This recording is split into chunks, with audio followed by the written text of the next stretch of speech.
lietuviškų aktualijų. Lietuvoje populiarėja moduliniai nameliai. Juos graibsto ir verslui ir gyvenimui. Žmonės susigundo greitai pastatoma ir pigia namo alternatyva. Deja, kartais neįsiaiškinę visų tokio statinio įteisinimo galimybių, gyventojai susiduria su iššūkiais. Aiškėja, kad ir dalis gamintojų pasako ne visą tiesą. Tad nutinka taip, kad namą turi oficialiai gyventi jame, kaip ir negali. Kartais nuvilia ir modulinių statinių kokybė. Pas mus kreipėsi klientė, nusipirkus modulinį namuką, sumokėjus avansą ir jau laukia, kol jie jį pagamins ir atveš į sklypą. Ir kreipėsi į mus, kad gautume leidimą arba padėtume ją įregistruoti jį savo sklype, tačiau mes to padaryti negalim. Į tokią keblią situaciją patekusios klientės istoriją pasakoja architektų įmonės atstovė. Pati klientė kalbėti bijo, neįvardija.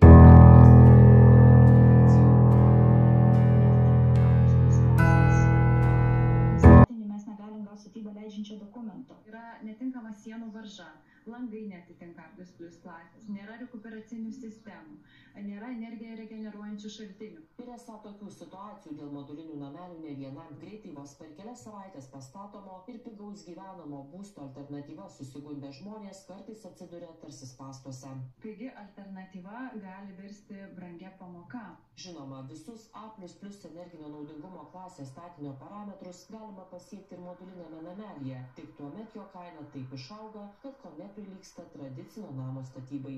Gyventojai visų pirma turi gerai įsivertinti rizikas, perkant modulinį namelį. Mat jei modulinio namelio nepavyksta įteisinti kaip nekilnojamojo statinio, jis lieka kaip kilnojamas objektas, kuriame pagal Lietuvos įstatymus oficialiai gyventi negali.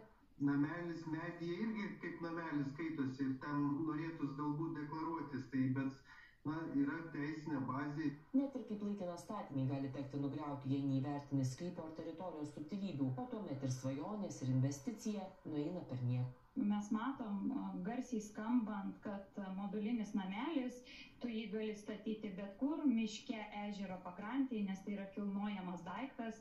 Tai visų pirma, ar reikėtų įsivertinti, ar tai iš tiesų yra kilnojamasis daiktas, ar visgi statinys, o visų antra reikėtų įvertinti nustatytas specialias žemės naudojimo sąlygas, nes toli gražu ne kiekviename sklype netgi tą kilnojamąjį kaip tokį daiktą gali statyti. Specialistai sako, kad dažnai ir gamintojai nutyli dalį itin aktualių niuansų. Matome tokias tendencijas, kad viliojami žmonės, sakoma, kad tu jį bet kur gali atsistatyti. Lietuvos medinių, skydinių ir modulinių namų gamintojus vienijanti asociacija sako, išeitys dvi – arba gilintis pačiam, arba samdyti ekspertą. Domėtis, o jeigu tingi, neturi laiko arba nesupranti, tada įsisamdyti techninį ekspertą. Labai svarbu pasidomėti ir pačių modulinių namelių gamintojų reputaciją. Yra įmonių, kurios seniai gamina, kurios tikrai neturi jokių problemų priduodant pastatus ir tikrai neturi kitų kažkokių tai techninių trūkumų. Ir yra tokių jaunų mažų įmonėlių. Todėl prastų gaminių klientai jau kreipėsi ir į teisininkus. Turėjau klientę, kuri žiemos metu pas ją tiesiog visos ant sienų viduj šerkšnas, nes tai neatitinka tų pačių reikalavimų keliamų gyvenamajam namui. Kad šaukštas deguto medaus statinės sugadina, pastebi ir asociacijos atstovai. Kartais atrodo, kad to namelio savikaina netgi yra didesnė, pažiūrėjus jau kiek paskaičiavus, primetus, kiek turėtų kokybiškos medžiagos kainuoti, kad jį surinkti.